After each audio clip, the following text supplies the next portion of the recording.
जय हिंद मित्रांनो, जिओ पॉलिटिक्स ही काही TV serial नाही, ही कथा वर्षानुवर्षे तिथेच अडकून राहील।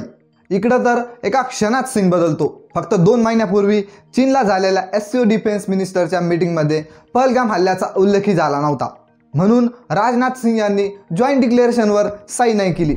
आणि आज त्याच एससीओ समिटमध्ये पीएम मोदी उपस्थित असताना पहलगाम हल्ल्याची कडक शब्दात निंदा अधिकृत रेकॉर्डमध्ये जोडली गेली। मित्रांनो, भारताने या समिटमध्ये पाकिस्तानचं नाव का नाही घेतलं? कारण एससीओ मध्ये सर्वांची होकार लागते। तरीही मेसेज अगदी क्लिअर आहे, दहशतवादावर डबल स्टँडर्ड चालणार नाही। मोदीजींनी 3 मुद्दे पुढे ठेवले: सिक्युरिटी, कनेक्टिव्हिटी आणि ऑपॉर्च्युनिटी।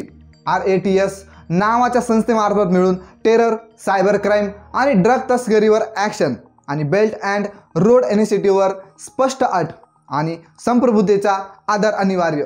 दरम्यान RIC म्हणजे रशिया, इंडिया, चायनाचे एकत्र फोटो आणि अमेरिकेच्या टेरिफचा तांडव, हा सगळा मसाला तयार आहे।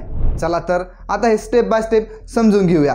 मित्रांनो, 22 एप्रिलला पहलगाममध्ये मोठा दहशतवादी हल्ला झाला। द रेजिस्टंट फ्रंट, ज्याला लष्कर-ए-तोयबाचा प्रॉक्सी मानलं जातं, यावर संशय केला। भारताने लगेच आंतरराष्ट्रीय मंचावर पाकिस्तान समर्थित टेररचे पुरावे दाखवले। आणि मित्रांनो, काही महिन्यानंतर जूनमध्ये चीनच्या किंगदाओ शहरात एससीओ डिफेन्स मिनिस्टरची मीटिंग झाली। तिथे बलुचिस्तान सारखे संदर्भ निघाले, पण पहलगाम हल्ल्याचा उल्लेख झाला नाही। कारण सोपं आहे, एससीओ मध्ये पाकिस्तान सुद्धा मेंबर आहे। म्हणूनच राजनाथ सिंह यांनी जॉइंट डिक्लेरेशनवर साईन नाही केली। आणि हा स्पष्ट मेसेज होता, भारत आपल्या सिक्युरिटी इंटरेस्टवर तडजोड करणार नाही। पण 2 महिन्यांनी सीन बदलला। लीडर्स लेवल समिटमध्ये पंतप्रधान मोदी गेले आणि त्या जॉइंट डिक्लेरेशनमध्ये पहलगाम हल्ल्यावर कडक शब्द टाकले गेले। हल्लेखोर, आयोजक आणि स्पॉन्सर करणारा ताबडतोब न्यायालयात आणलं पाहिजे। पाकिस्तानचं नाव नाही आलं, कारण तिथे सर्वानुमते बंधन आहे। तरीही पहलगामचा उल्लेख अधिकृत दस्तऐवजात येणं ही स्वतःच मोठी गोष्ट आहे। त्यामध्ये स्पष्ट सांगितलं, दहशतवाद हा या रिजनसाठी सगळ्यात मोठा धोका आहे, त्याविरुद्ध सर्वांनी मिळून लढा द्यायला हवा। त्यासाठी RTS म्हणजे रिजनल अँटी टेररिस्ट स्ट्रक्चर नावाची मेकॅनिझम आहे, जी टेरर, सायबर क्राईम, ड्रग तस्करी आणि कट्टरपंथ यावर फोकस करते। मित्रांनो, तुम्हाला सांगतो, भारत युरेशियामध्ये उत्तम कनेक्टिव्हिटीला सपोर्ट करतो, पण त्यासाठी अट आहे, ती सर्वांसाठी खुली, पारदर्शक आणि प्रत्येक देशाच्या संप्रभुतेचा आदर करणारी असावी। यातून भारताने थेट मेसेज दिला की BRI म्हणजे बेल्ट अँड रोड इनिशिएटिव्ह, जो पाकिस्तान ऑक्युपाईड काश्मीरमधून जातो, तो भारताला मान्य नाही। भारताला या प्लॅटफॉर्ममधून नवे आर्थिक संधी दिसत आहे, जसं की स्ट्रॉंग सप्लाय चेन, जास्त रिजनल ट्रेड, एनर्जी सिक्युरिटी आणि भारताचं डिजिटल इन्फ्रास्ट्रक्चर आणि फिनटेक सोल्युशन इतर देशांसोबत शेअर करणं। एका बाजूला मोदी, पुतिन, शी जिनपिंग यांचे एकत्र फोटो ग्लोबल मीडियात व्हायरल झाले आणि सगळ्याचं लक्ष वेधून घेतलं, तर दुसऱ्या बाजूला अमेरिकेकडून टेरिफ आणि वेगवेगळे विचित्र स्टेटमेंट आले, ज्यांना भारतात काही लोक जातीवरून डिवायडेड करण्याचा प्रयत्न मानत होते। सोशल मीडियावर मीम्स, चेष्टा आणि चर्चाही रंगल्या। म्हणजे एकीकडे गंभीर कूटनीती, तर दुसरीकडे पब्लिक इमेज बिल्डिंगचा खेळ सुरू होता। आणि या सगळ्यात भारताने आपला क्लिअर मेसेज दिला, दहशतवादावर डबल स्टँडर्ड अजिबात चालणार नाही।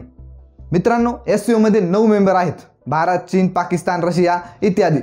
या संघटनेत प्रत्येक ओळ सर्वांच्या सहमतीने पास होते, त्यामुळे एखाद्या देशाचं नाव थेट लिहिणं जवळपास अशक्य आहे। पण यावेळी पहलगाम हल्ल्याचा उल्लेख टाकला गेला, जरी नाव न घेता। हे स्वतः एक सायलेंट विंड आहे। जूनमध्ये राजनाथ सिंह यांनी डॉक्युमेंटवर सही नाही केली, तेव्हाच मेसेज क्लिअर होता की भारताने आपली रेड लाईन आखली आहे। त्याच प्रेशरचा परिणाम लीडर समिटमध्ये दिसला। पीएम मोदींनी थेट सांगितलं, दहशतवादावर दुहेरी धोरण चालणार नाही।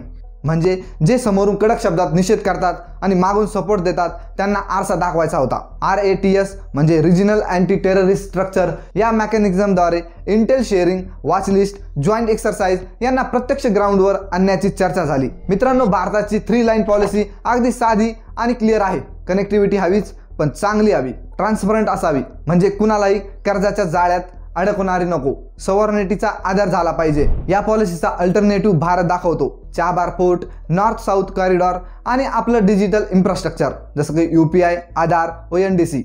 याचा अर्थ असा की फक्त फिजिकल रोड नाही, तर भारत एक डिजिटल हायवे मॉडेल पुढे आणतोय, जो स्वस्त आहे, वेगवान आहे आणि त्यात सॉफ्ट पॉवरचा बोनस सुद्धा आहे। आता एनर्जीच्या बाबतीत भारताची गणितं बघा। भारत हा जगातला मोठा एनर्जी कंझ्युमर आहे। सेंट्रल एशियाची गॅस ऑइल, रशियाची सप्लाय आणि आपली स्ट्रॉंग रिफायनरी कॅपॅसिटी, हे तिघं मिळून भारताला सप्लाय सिक्युरिटी आणि प्राइस कंट्रोल देतात। भारत कुठूनही क्रूड ऑइल विकत घेतो, मग रिफायनरीमध्ये प्रोसेस करून त्याचे प्रोडक्ट ग्लोबल मार्केटला विकतो. म्हणजे बाहेर किती ड्रामा चालू असो, भारताची पॉलिसी सिंपल आहे. कंझ्युमर इंटरेस्ट आणि सप्लाय रिलेबिलिटी फर्स्ट. हँडशेक, एकत्र चालणं, कार राईड हे सगळं ऑप्टिक काय सांगतात. रिलेशनशिप स्टेबल आहे, मग टेरिफ असो किंवा कठीण निगोशिएशन. पण हो, अमेरिकेकडून काही अडथळे आले. 50% टेरिफ आणि कास्टवर कमेंट्स. भारताचा मेसेज अगदी क्लिअर होता, market access versus strategic autonomy याचा समतोल साधणारा. आणि खरं सांगायचं तर बाहेरच्या कोणी कास्टवर बोललं तर ते भारताला लगेच बॅकफायर होतं. लोक त्याला डिवायडेड अँड रूल 2.0 म्हणून ओळखतात. रियालिटी अशी आहे की इंडो US ट्रेड दोघांनाही प्रचंड फायदा देतो. टेक, फार्मा, सर्व्हिसेस सारख्या क्षेत्रात टेरिफ स्पाइक येतात जातात, पण ते तात्पुरते असतात. आता पाकिस्तानकडे बघा. डिक्लेरेशनमध्ये नाव नसलं म्हणून ते घरी जाऊन म्हणतील बघा आमचं नाव नाही आलं. पण भारताला फायदा हा आहे की अटॅकचा उल्लेख रेकॉर्डमध्ये गेला. आता प्रत्येक समिटमध्ये हा मुद्दा म्हणून उभा राहील. व्हिज्युअल ऑप्टिक पण क्लिअर होते. पाकिस्तानला इग्नोर केलं गेलं म्हणजे लो प्रायोरिटी सिग्नल. चीनला भारत SCO मध्ये हवा आहे, कारण भारताशिवाय हा प्लॅटफॉर्म कमकुवत दिसतो. पण चीन पाकिस्तानलाही पूर्णपणे सोडणार नाही. रशियासाठी Bharat reliable buyer plus trusted partner आहे. पुतीनच्या टोनवरून कळलं की SCO आता नाटोचा अल्टरनेटिव्ह बनण्याचा प्रयत्न करतोय. भारत आपली स्ट्रॅटेजिक ऑटोनॉमी पॉलिसी पक्की पाळतोय. सर्वांसोबत मैत्री, पण आपले हित सर्वात आधी. सोशल मीडियावर मेम फिरले, 50% टेरिफ, 100% लाव. हे फक्त विनोद नाही तर लोकांचं सायकोलॉजी दाखवतात. भारत आता घाबरून पॉलिसी बदलणार नाही. 200 वर्षाच्या गुलामगिरीनंतर लोक म्हणतात आता नाही झुकणार. आणि हा इमोशनल कनेक्ट भारताच्या पॉलिसीला आणखी मजबूत करतो. मित्रांनो, फक्त 2 महिन्यात परिस्थिती पूर्ण बदलली. आधी पहलगाम हल्ल्याचा नाव सुद्धा घेतलं नव्हतं, पण आता SCO डिक्लेरेशनमध्ये त्याचा कडक शब्दात निषेध नोंदवला गेला. पाकिस्तानचं नाव आलं नाही, पण टेरर, स्पॉन्सर, ऑर्गनायझर असे शब्द वापरले गेले. आणि हेच भारतासाठी खरी डिप्लोमॅटिक जीत आहे. मोदीजींचा मेसेज खूप स्पष्ट होता, नो डबल स्टँडर्ड. म्हणजे दहशतवादावर बोलताना एकच मापदंड असावा. यासोबत RATS मधून दहशतवाद विरुद्ध एकत्र लढण्यासाठी चर्चा झाली. आणि कनेक्टिव्हिटीवर भारताने स्पष्ट सांगितलं, सॉव्हर्निटी फर्स्ट. म्हणजे POK मधून जाणारी कोणताही प्रोजेक्ट आम्हाला मान्य नाहीत. तसंच रशिया, चीन, इंडियाच्या एकत्रित फोटोंनी जगाला थेट मेसेज दिला, आता जग मल्टीपोलर वर्ल्डमध्ये अनेक केंद्रावर आधारित होणार आहे. दुसरीकडे अमेरिकेच्या टेरिफ आणि स्टेटमेंट्सवर भारताने सक्त भूमिका घेतली. आपली पॉलिसी नेहमीच इंडिया इंटरेस्ट ड्रिव्हन राहील. आता पुढे 3 गोष्टी ठरवतील की ही जिंक कागदावरची राहते की जमिनीवरची होते. SCOचं अँटी टेरर सिस्टम खरंच मजबूत होतं का? बॉर्डर रोड इनिशिएटिव्ह आणि POK संदर्भात भारताचा सॉव्हर्निटी क्लॉज अजून ठाम होतो का? एनर्जी ट्रेड आणि रिफायनिंगमधून भारताला खरोखर किती फायदा मिळतो? जर हे ट्रॅक पुढे सरकले तर आजची ही कागदी जिंक हळूहळू ग्राउंड लेवल जिंक बनेल.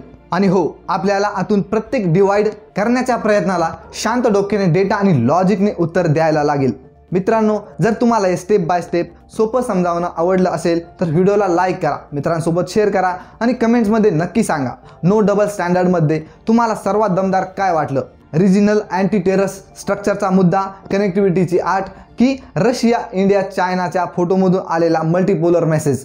आणि हो, असे सोप्या भाषेत डेटा बेस्ड एक्सप्लेनर पाहायचे असतील तर चॅनलला सबस्क्राईब करा आणि बेल आयकन दाबा, म्हणजे पुढचा व्हिडिओ चुकवता येणार नाही. भेटूया पुढच्या व्हिडिओमध्ये. तोपर्यंत धन्यवाद.